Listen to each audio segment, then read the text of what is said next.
Hello everyone, welcome back to my channel. Today, we're going to talk about small talk. Do you know what small talk is? It's a kind of conversation, but it's not too serious. Small talk is for exchanging simple ideas.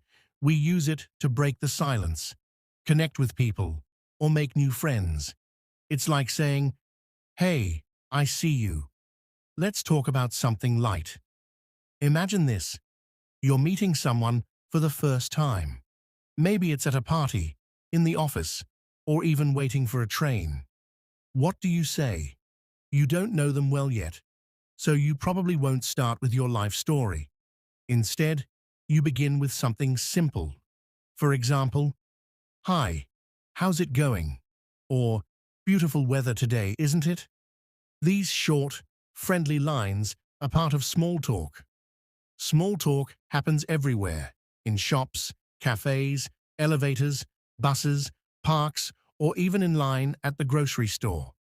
Think about when you go to a coffee shop to order coffee. You might say to the barista, "Busy day for you guys?" Or "Wow, it smells good in here." These little comments are small talk. They make the world a friendlier place. So why does small talk matter? Well, it's important because it helps us build connections. Human connections matter a lot, don't you think? Even a short chat can make you feel happier or more comfortable. And for English learners like you, small talk is a perfect chance to practice. It gives you quick, simple sentences to say aloud. It doesn't require long thinking or complicated grammar. If you're new to small talk, it may feel hard at first. Maybe you think, "What should I say? Will the other person understand me? What if I make a mistake?" These thoughts are totally normal. Don't worry. Many people feel shy, including native English speakers. You're not alone. Small talk feels awkward at first, but practice makes it easier. Here's something important. Small talk doesn't have to be perfect. Even native speakers make mistakes. For example, someone might accidentally say, "How's weather today?" instead of, "How's the weather today?" It's okay. The goal of small talk isn't to show perfect grammar. The goal is to communicate and connect, so don't be too hard on yourself. Let's take a real-life example. Imagine your neighbor is outside watering the plants. You walk by and you could say, "Hi, the garden looks great." This small compliment might lead to more conversation. Maybe the neighbor will smile and say, "Thank you. I've been working on it a lot." Then you can ask, "Oh, what kind of flowers are these?" Now you've started a conversation. Great job. Sometimes when you're learning English, you might worry about what other people think. It's natural to feel this way. You might think, "What if they laugh at my accent? What if they think my English is bad?" But here's a secret. Most people appreciate the effort. They will respect you for trying to speak and connect. In fact, many people will want to help you if you are learning. Everyone starts somewhere. Even native speakers weren't born talking perfectly. They learn too. When you try, you show courage, and that's amazing. Every word you say, every sentence you practice, brings you closer to fluency. Think of small talk as a workout for your English skills. Short, light conversations help build a stronger speaking muscle. Another great thing about small talk is that it's often repetitive. People use the same sentences again and again. For example, "Hi there, how are you?" "I'm good, thanks. How about you?" Or, "Lovely day, isn't it?" "Yeah, it's beautiful." These are phrases you'll hear often. If you can learn a few key lines, like greetings or weather comments, you'll be ready for many situations. And the best part? You don't need to remember long speeches. Just a few words are enough to get started. For example, let's practice now.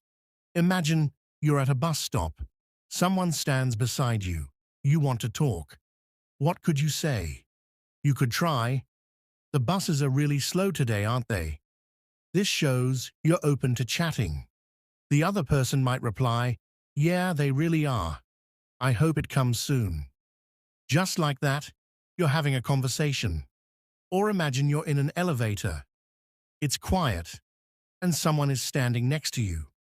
This can feel awkward sometimes. To break the silence, you could smile and say, "This elevator is fast, huh?" It's a simple comment, but who knows where the conversation might lead.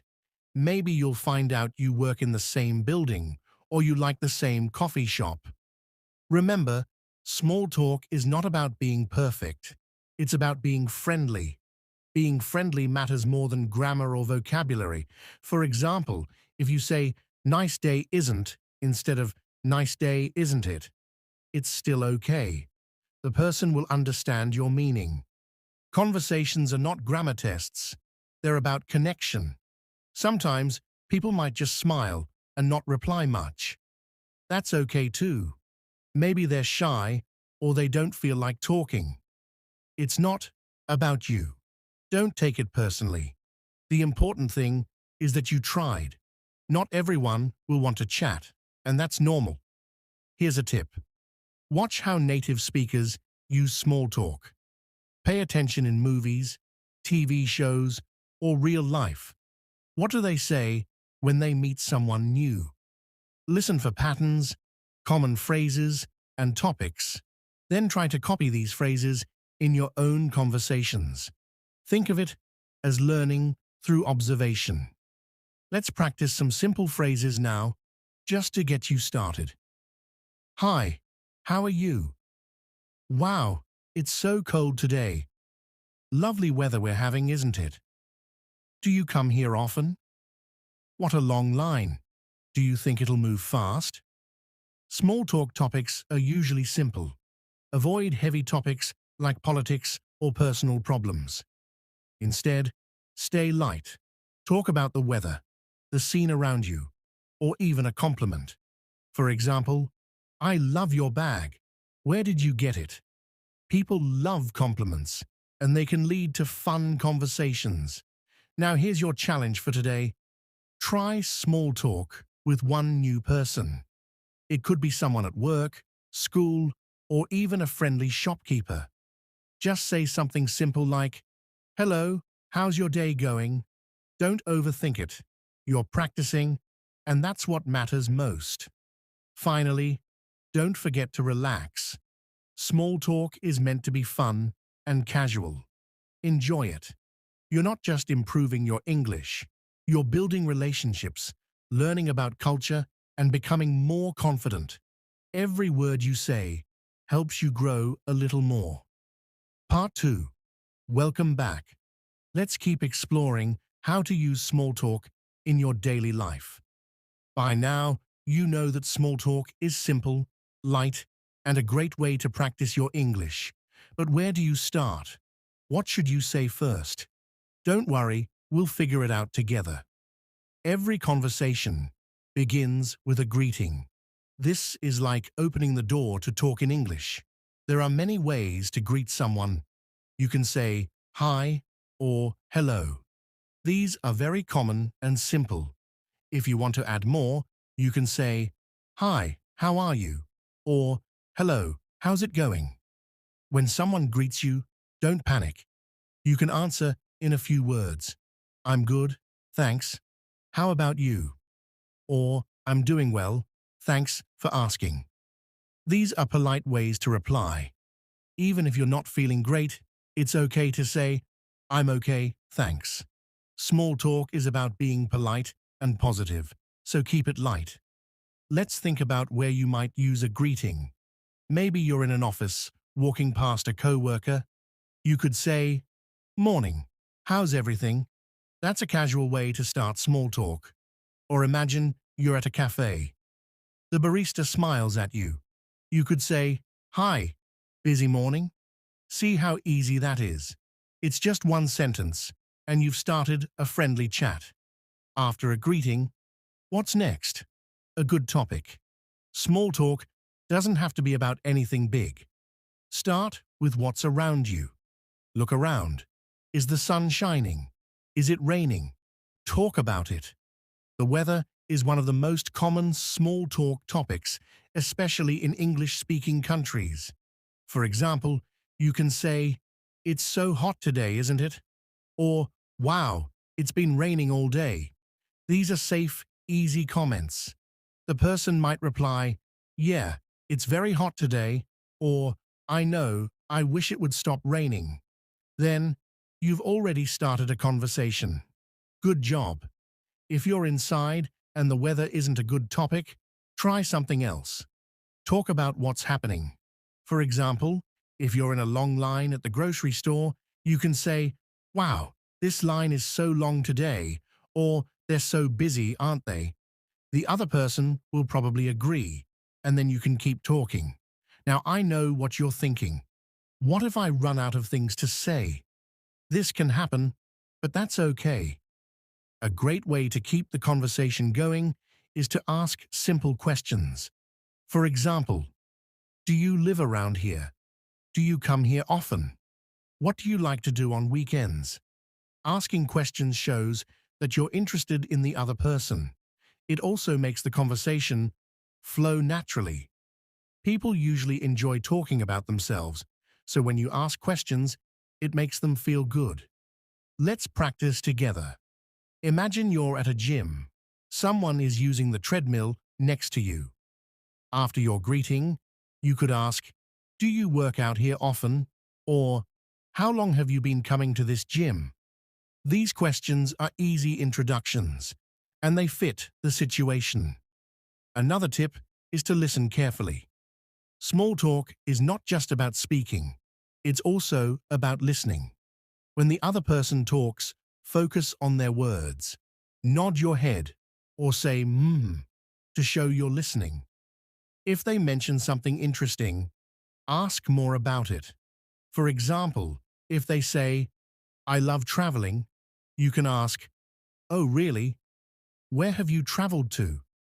Listening makes people feel valued, and it helps you think of new things to say. Plus, the more you listen, the more English you learn. You'll hear how native speakers phrase things, which words they use, and how they change their tone.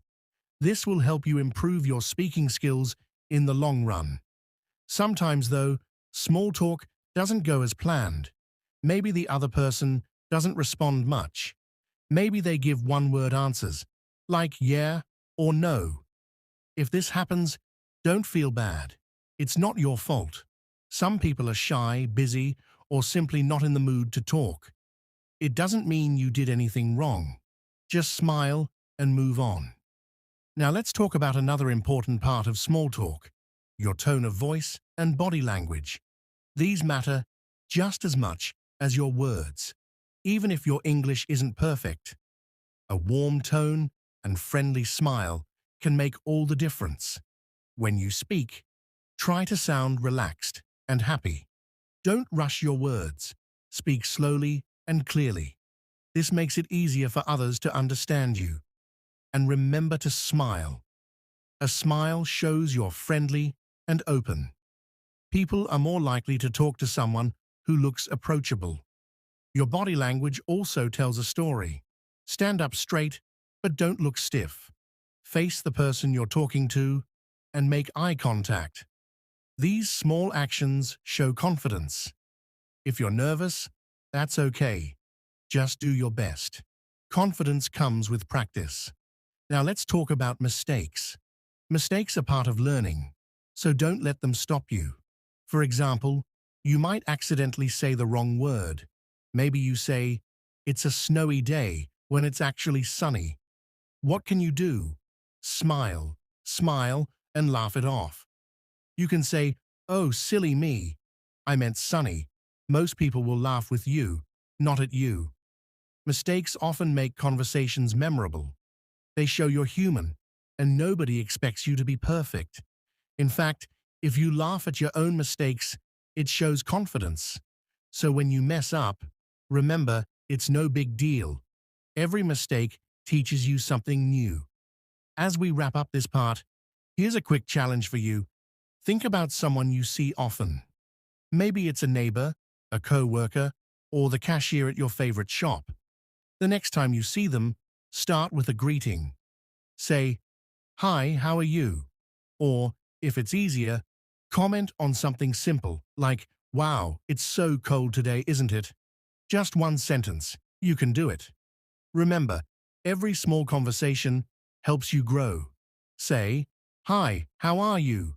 Or, if it's easier, comment on something simple like, "Wow, it's so cold today, isn't it?" Just one sentence. You can do it. Remember, every small conversation helps you grow. Small talk isn't about being perfect. It's about being friendly. Every hello, every question, every little chat brings you closer to fluency.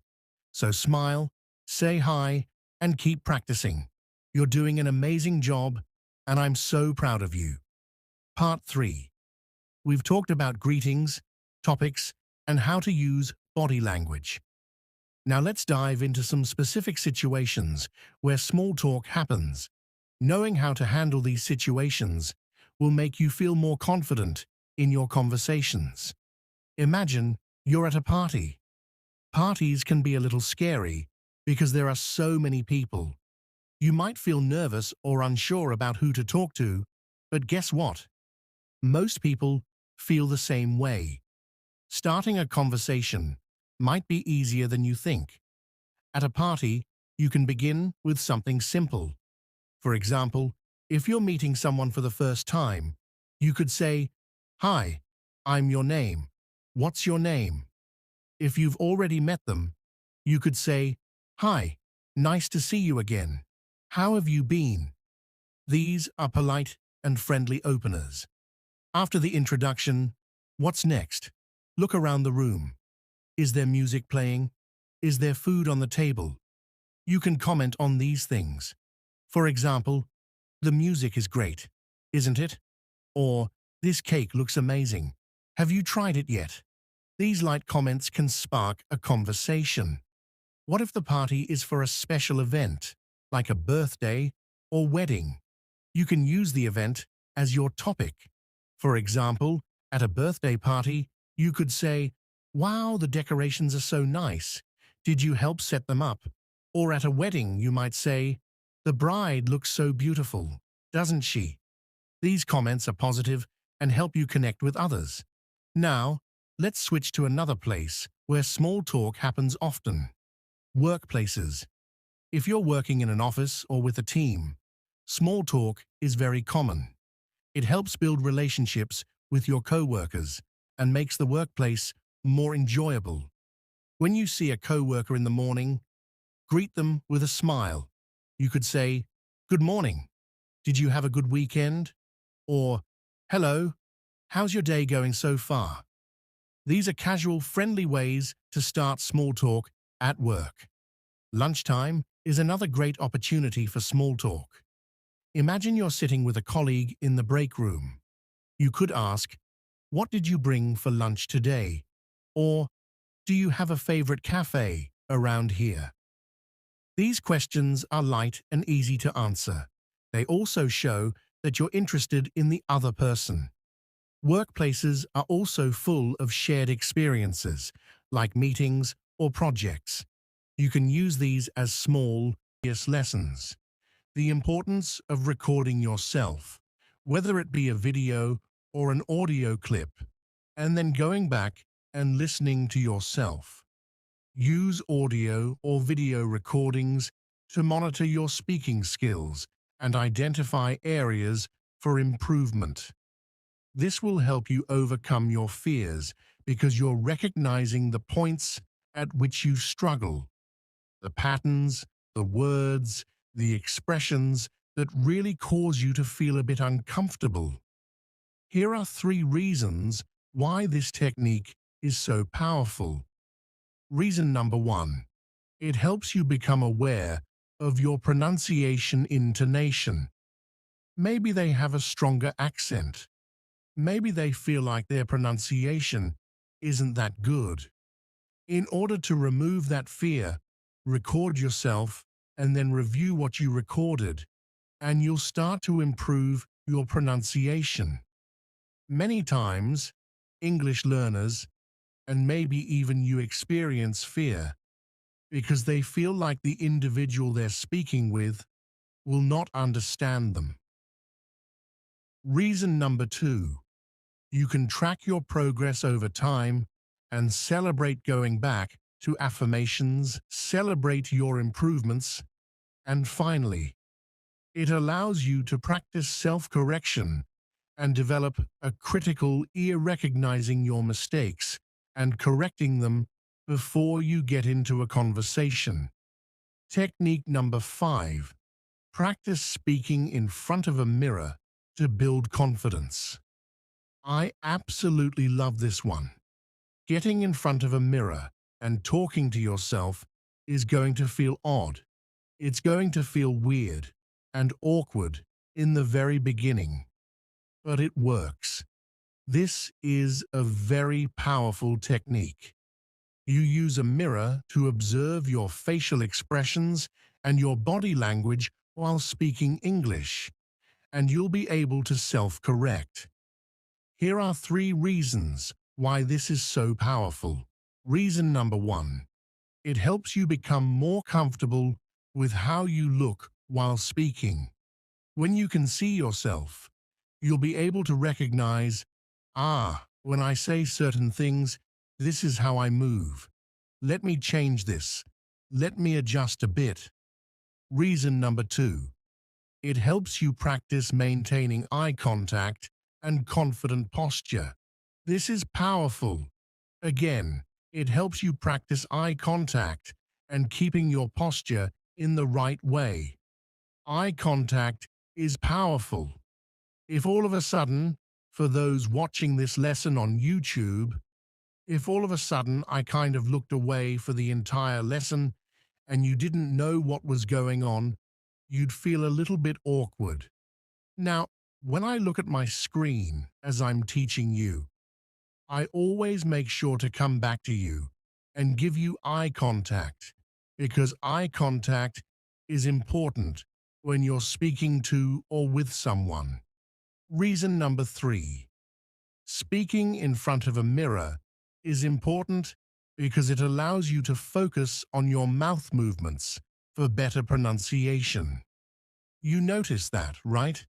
Again, for those watching, you noticed I slowed down and you saw my mouth moving in a specific way. You can watch your mouth movements when you practice in front of a mirror. Technique number 7. Prepare and practice common phrases for various situations. First word, again, prepare. You see, learn and rehearse frequently used expressions and sentences for different contexts.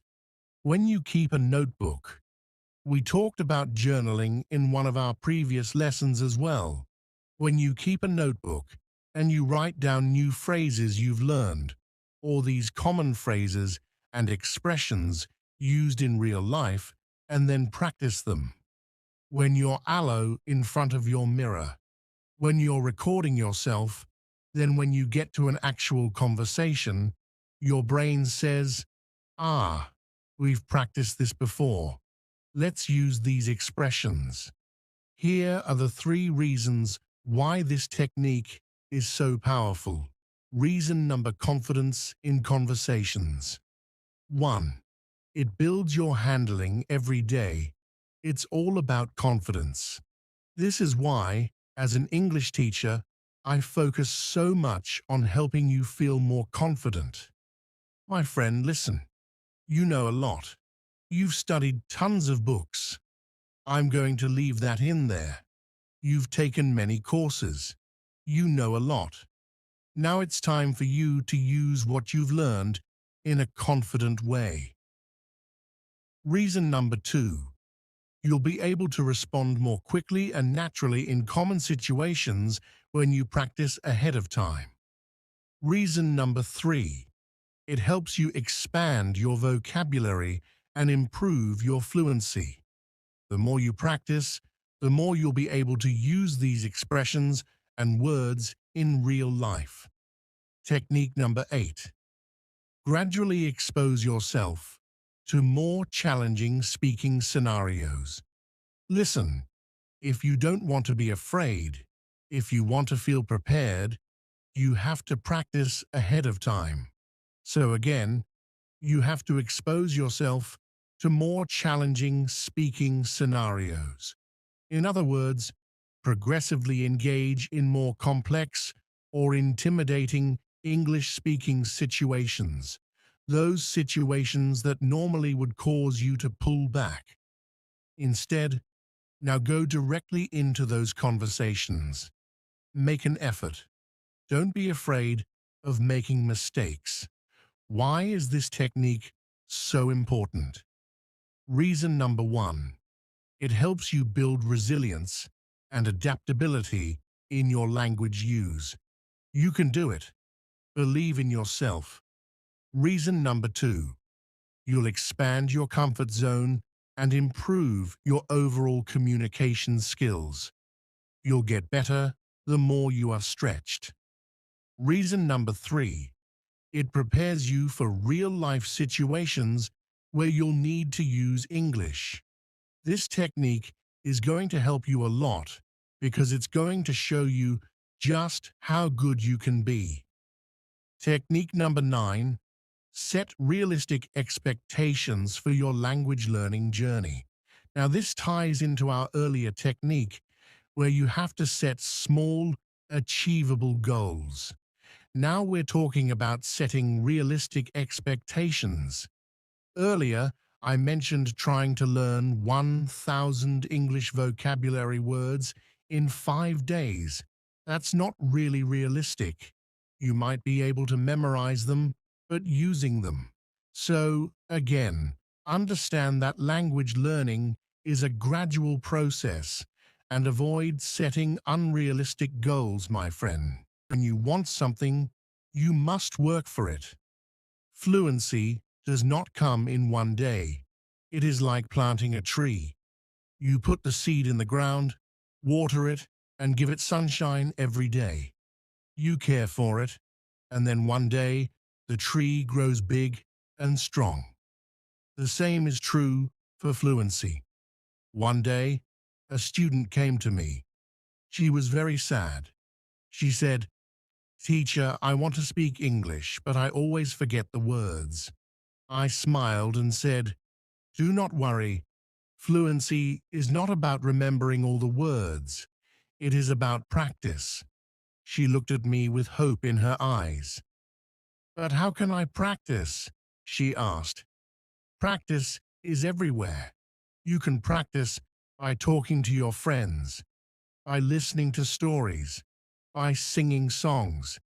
You can practice every moment of the day." I remember when I was in school, I loved stories. I would listen to them every night. My teacher would read to us, and I would repeat the words. At first, I was slow, but with time, I became faster. I learned new words, and my confidence grew. Another student asked me, "Teacher, is fluency only about speaking fast?" I said no. Fluency is about speaking clearly. It is about making others understand you. You do not have to speak quickly. You have to speak with confidence. There was once a boy in my class who spoke very fast, but no one could understand him. Slow down. Speak clearly. Use simple words. He listened, and soon everyone could understand him. He became more confident and enjoyed speaking in English. Fluency is like a journey. You take one step at a time. You do not rush. You enjoy the process. One day, you look back and see how far you have come. You will see that you have made progress. You will see how far you have come. I have seen many students who were afraid to speak at first, but with time and practice, they became fluent. There is a secret to gaining fluency. It is a simple secret. The secret is to listen. Listen to others speak English. Listen to stories. Listen to songs. Listen to conversations. The more you listen, the more you learn. I once knew a girl who loved music. She would listen to English songs every day. Soon, she started singing along. Her fluency improved because she was listening and repeating. Another important thing is to not be afraid of mistakes. Mistakes are our best teachers. I remember a student who was very afraid of making mistakes. She would not speak because she thought others would laugh at her. I told her, do not worry about mistakes. Every mistake is a lesson. One day, she decided to speak in class. She made many mistakes, but she did not stop. She kept speaking, and after a while, she became better. She told me, "Teacher, I am not afraid anymore." That was the day she started to become fluent. Fluency is also about thinking in English. When you think in English, you start to speak more naturally. I once had a student who always translated from his language to English. This made him slow and confused. Try to think in English. Even when you are alone, think in English. He tried this, and slowly he became more fluent.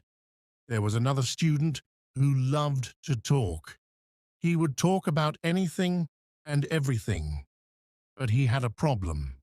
He would start a sentence in English and then switch to his native language. Try to stay in English.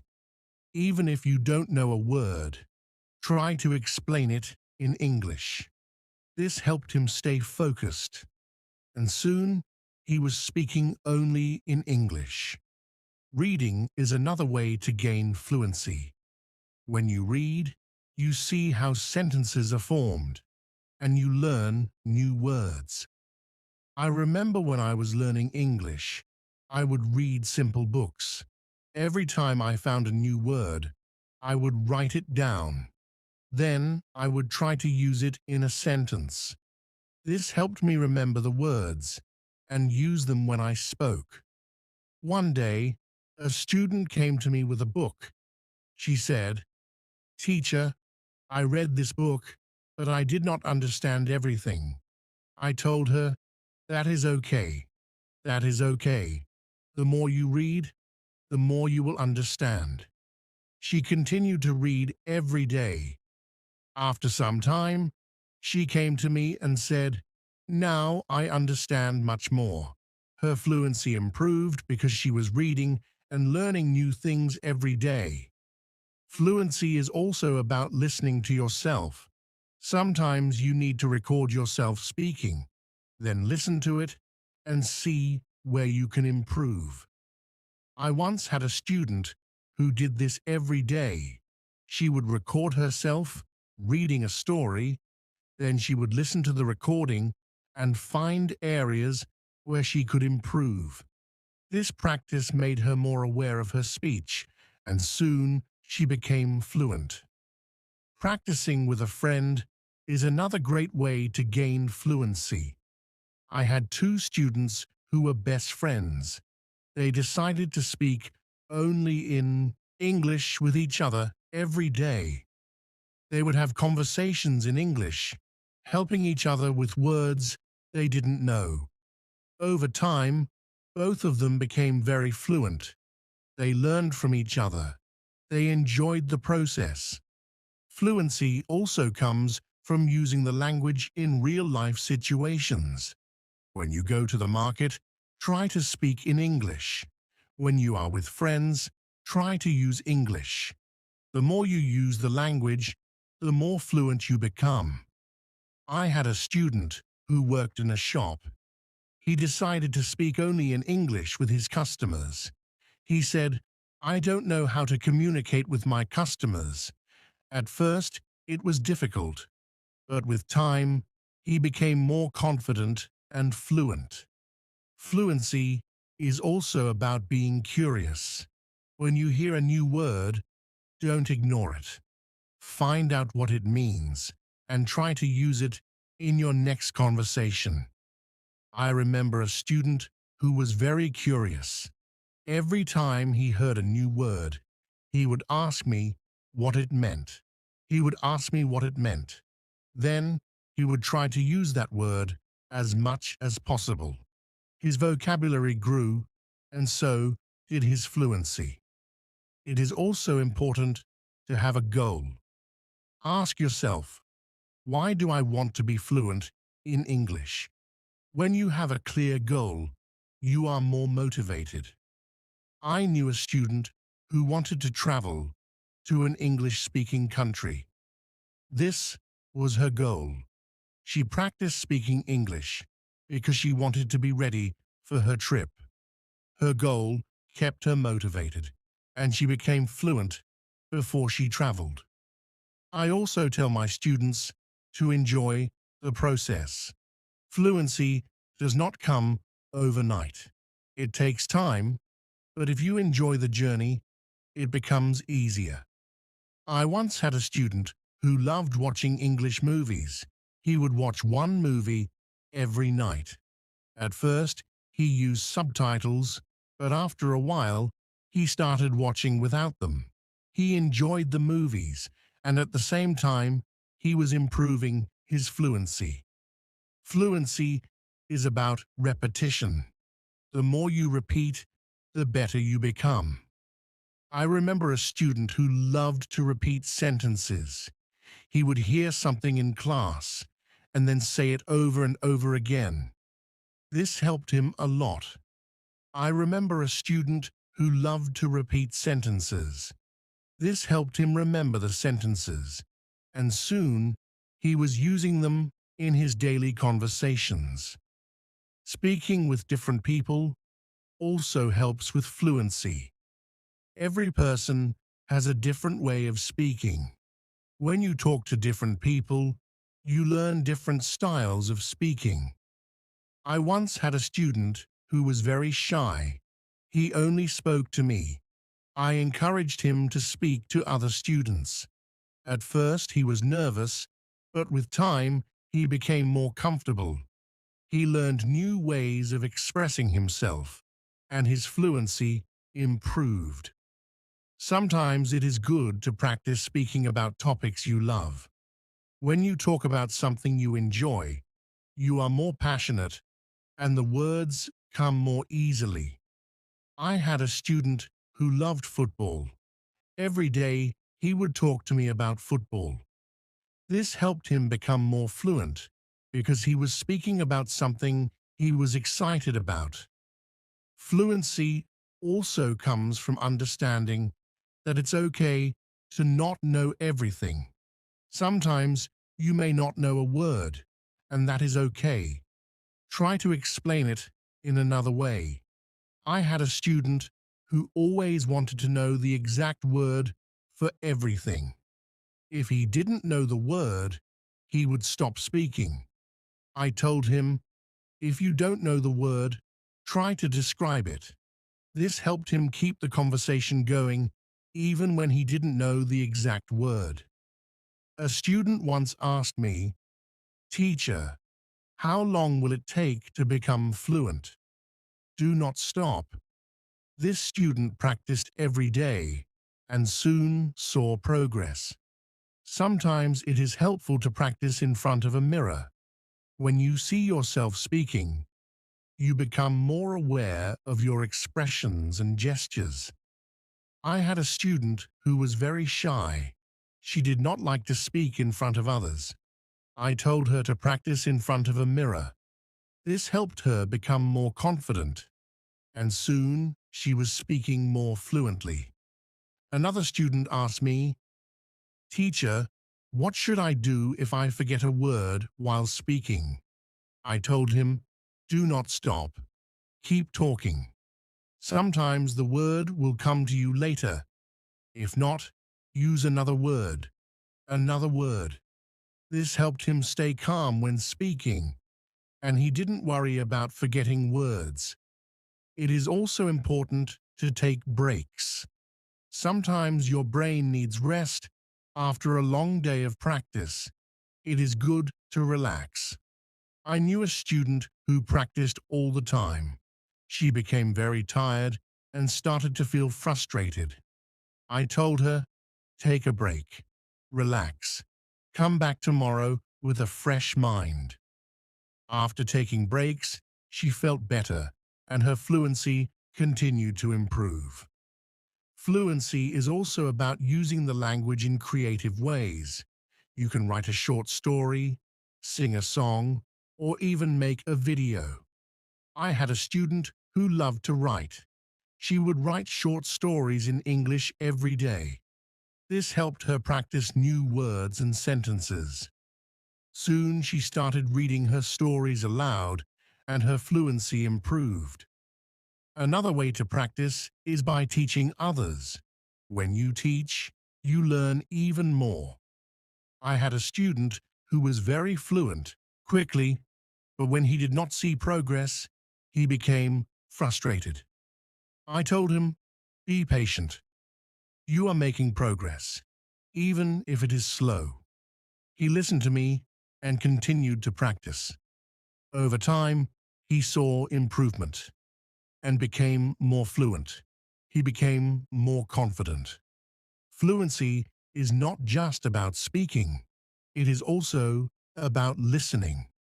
When you listen carefully, you learn how to respond.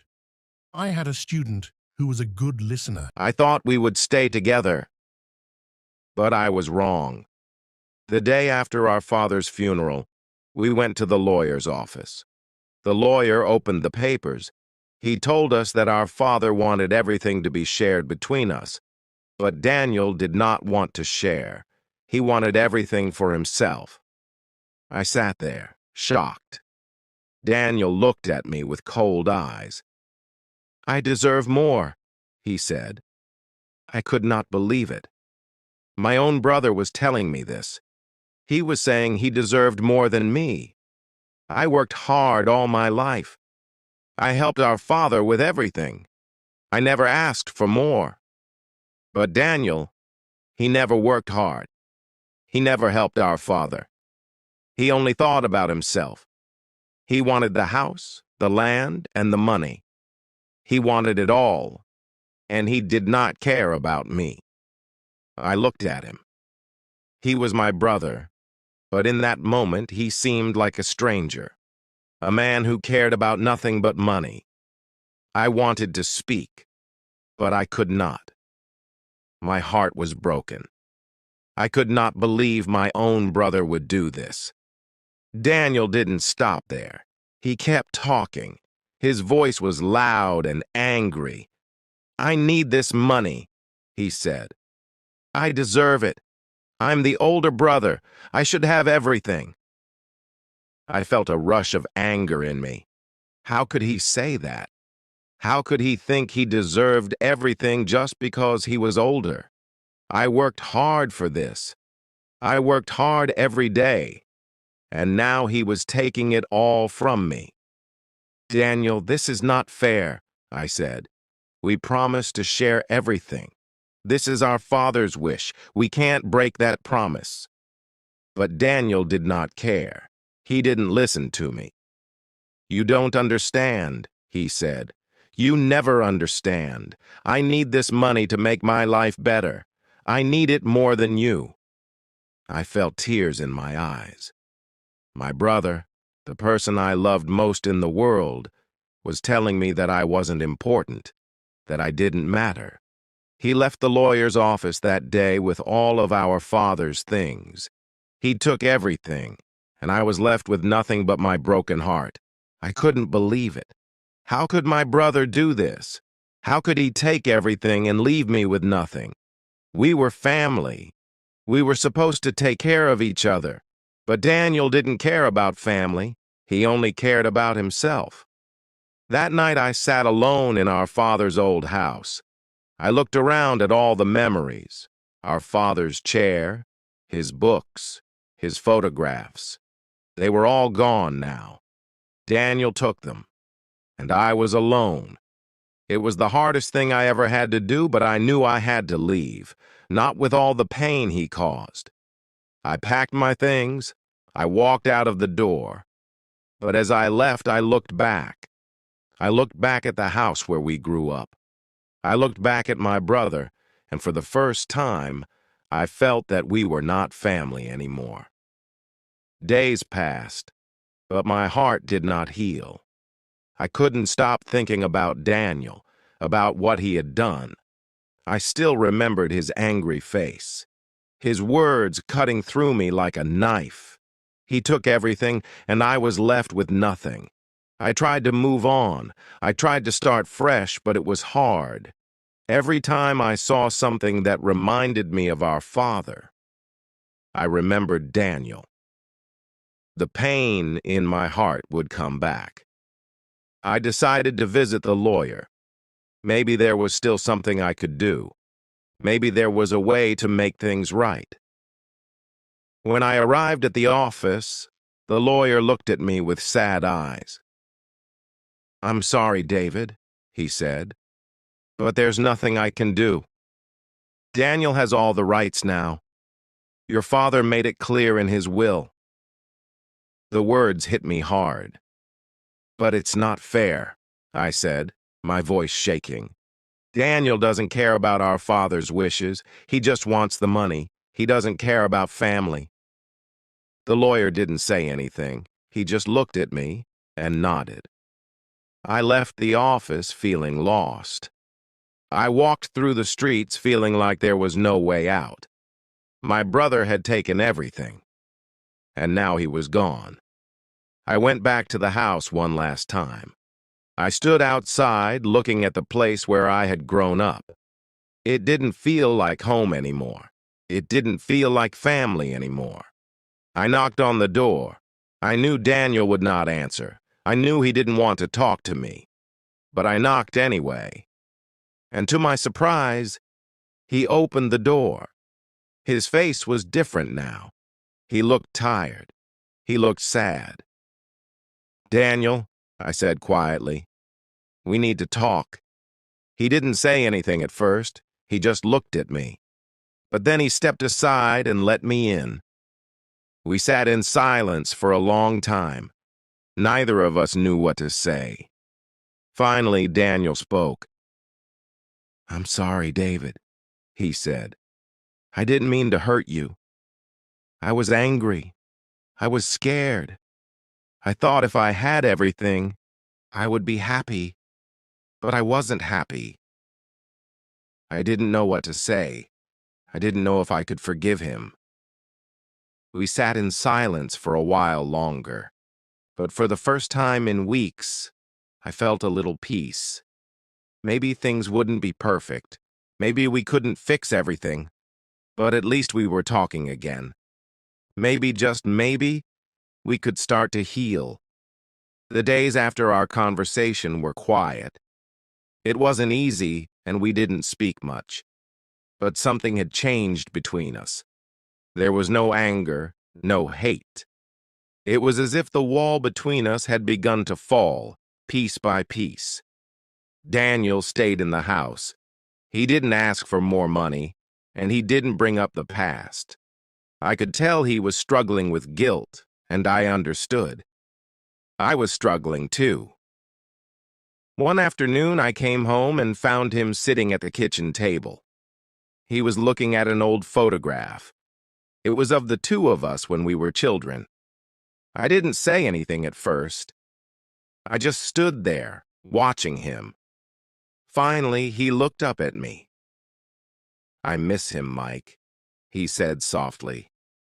"I miss Dad." I didn't know what to say. Part of me wanted to shout, to remind him of what he had done. But another part of me felt sadness, too. We both missed our father.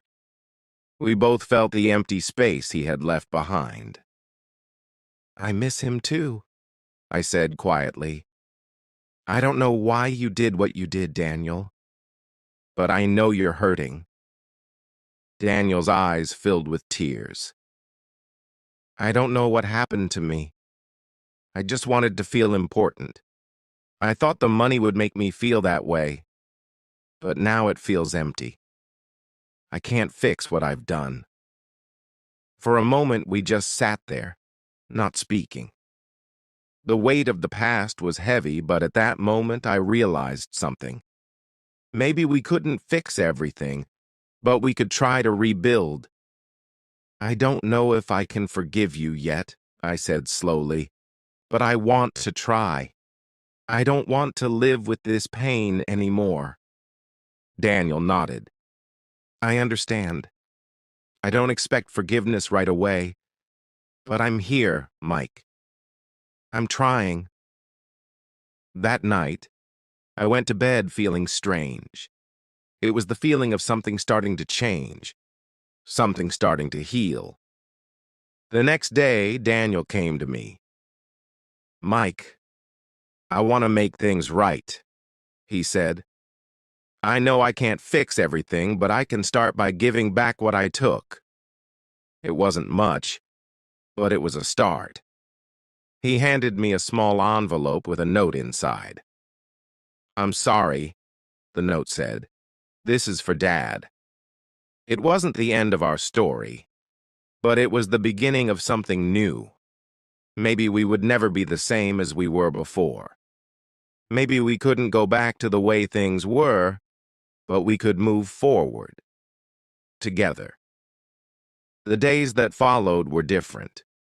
Daniel and I didn't talk about the past anymore, but there was a change in the air. It was as if we were both waiting for something, waiting for the healing to begin. I could see that Daniel was trying. He began to help around the house more. He fixed things that had been broken for years, and he even started to spend more time with the family. It wasn't perfect, but it was better than before. One evening, we sat together in the living room. The TV was on, but neither of us were really watching. It was just the two of us, sitting in silence. Finally, Daniel spoke. Mike, I know it won't be easy. I know I've hurt you, but I want to be a better brother. I want to be someone you can trust again. I looked at him. I could see the sincerity in his eyes. For the first time in a long time, I believed him. I don't know if I can trust you yet, I said softly, but I'm willing to try. Daniel smiled, and I could see a small light in his eyes. It was a small step, but it was something. The following weeks were full of small changes. We didn't have big fights anymore. We didn't argue over the money or the past.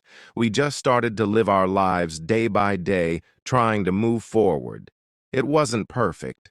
There were still moments when the weight of what had happened hung over us, but we were both learning to live with it. And for the first time in a long time, I felt hope. One day we went for a walk together. It was a quiet afternoon, and the weather was perfect. As we walked, we talked about the future, about the things we wanted to do and the things we hoped for. It wasn't a deep conversation, but it was one of the most honest conversations we had ever had. I think we'll be okay, Mike, Daniel said as we walked. I think we'll find a way to make things right. I hope so, I replied. But it'll take time. And as we continued to walk, I realized that maybe, just maybe, we would find a way to rebuild not just the things we had lost, but our relationship too. It wasn't going to be easy, but it was a start, and that was all I needed. It had been a few months since that walk. Things were different now. Daniel and I still didn't always agree, but the anger that once filled our conversations was gone. We were learning how to communicate, to understand each other. One afternoon, as we sat together, I looked at him. He was no longer the man I once fought with. He was different, and so was I. The hurt from the past was still there, but it didn't control us anymore. I know I made a lot of mistakes, Mike, Daniel said one evening, but I'm trying. I really am. I know. I said quietly, and I'm trying too. The weight of the past seemed a little lighter now. There were still times when the past felt too heavy, but those times were becoming fewer. One day, Daniel invited me to a small celebration. It wasn't a big event, just a simple gathering with close friends and family. But it was important to him, and I could tell it meant a lot. As I stood there, looking around at the people who cared for us, I realized how far we had come. We had survived the worst of times, and we were still standing. "I'm proud of us," I said to Daniel that evening. He smiled. "Me too, Mike. Me too." And for the first time in a long time, I felt like maybe, just maybe, we could start fresh. Not forget the past, but learn from it. Move forward one step at a time. It wasn't perfect, it wasn't easy, but it was real, and that was enough. We weren't the same brothers we had been before, but in a way we were better. We had learned from our mistakes, and we had found a way to rebuild. And as I looked at Daniel, I knew that our bond, though scarred, was still strong. We had made it through the hardest part, and maybe, just maybe, we could both find peace. This was the beginning of something new. We've covered a lot today. Thanks for being a great audience.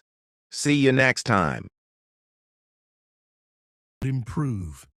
This practice made her more aware of her speech, and soon she became fluent. Practicing with a friend is another great way to gain fluency. I had two students who were best friends. They decided to speak only in English with each other every day. They would have conversations in English, helping each other with words they didn't know. Over time, both of them became very fluent. They learned from each other. They enjoyed the process. Fluency also comes from using the language in real-life situations. When you go to the market, try to speak in English. When you are with friends, try to use English. The more you use the language, the more fluent you become. I had a student who worked in a shop. He decided to speak only in English with his customers.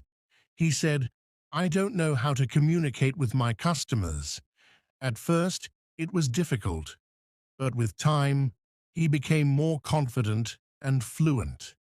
Fluency is also about being curious. When you hear a new word, don't ignore it. Find out what it means and try to use it in your next conversation. I remember a student who was very curious. Every time he heard a new word, he would ask me what it meant. Then he would try to use that word as much as possible. His vocabulary grew, and so did his fluency. It is also important to have a goal. Ask yourself, why do I want to be fluent in English? When you have a clear goal, you are more motivated. I knew a student who wanted to travel to an English-speaking country. This was her goal. She practiced speaking English because she wanted to be ready for her trip. Her goal kept her motivated, and she became fluent before she traveled. I also tell my students to enjoy the process. Fluency does not come overnight. It takes time, but if you enjoy the journey, it becomes easier. I once had a student who loved watching English movies. He would watch one movie every night. At first, he used subtitles, but after a while, he started watching without them. He enjoyed the movies, and at the same time, he was improving his fluency. Fluency is about repetition. The more you repeat, the better you become. I remember a student who loved to repeat sentences. He would hear something in class and then say it over and over again. This helped him a lot. I remember a student who loved to repeat sentences.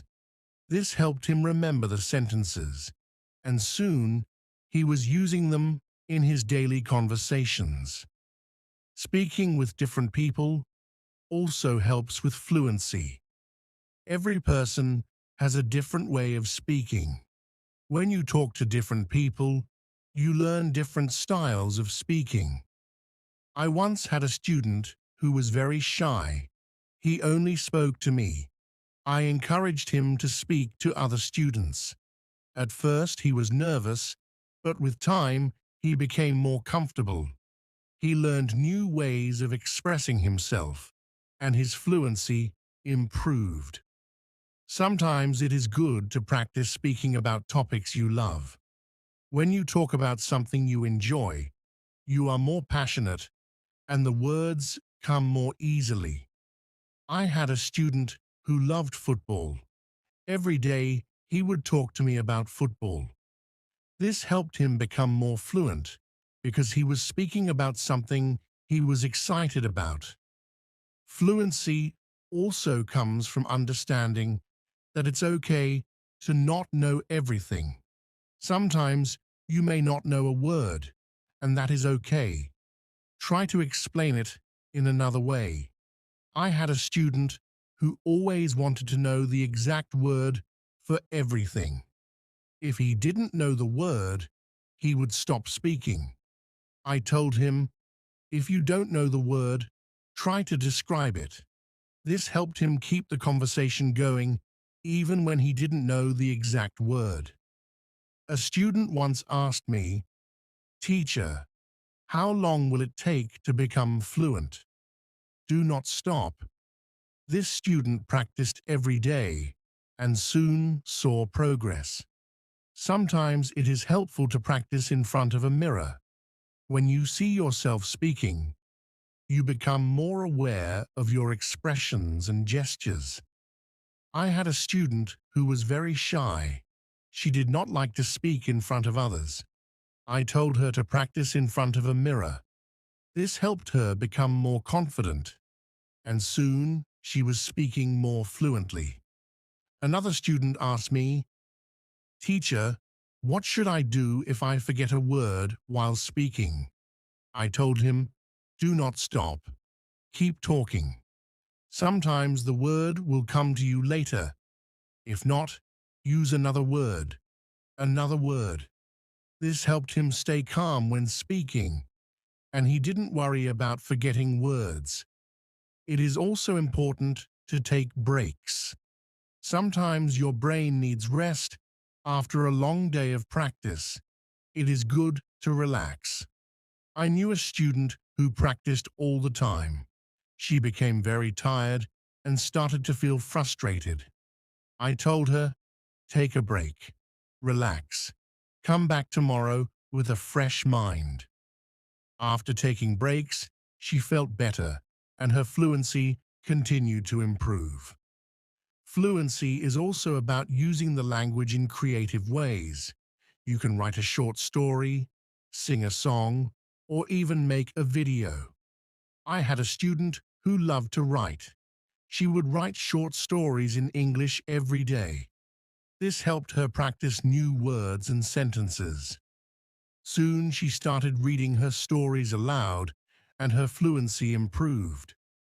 Another way to practice is by teaching others. When you teach, you learn even more. I had a student who was very fluent quickly, but when he did not see progress, he became frustrated. I told him, be patient. You are making progress, even if it is slow. He listened to me and continued to practice. Over time, he saw improvement and became more fluent. He became more confident. Fluency is not just about speaking. It is also about listening. When you listen carefully, you learn how to respond. I had a student who was a good listener.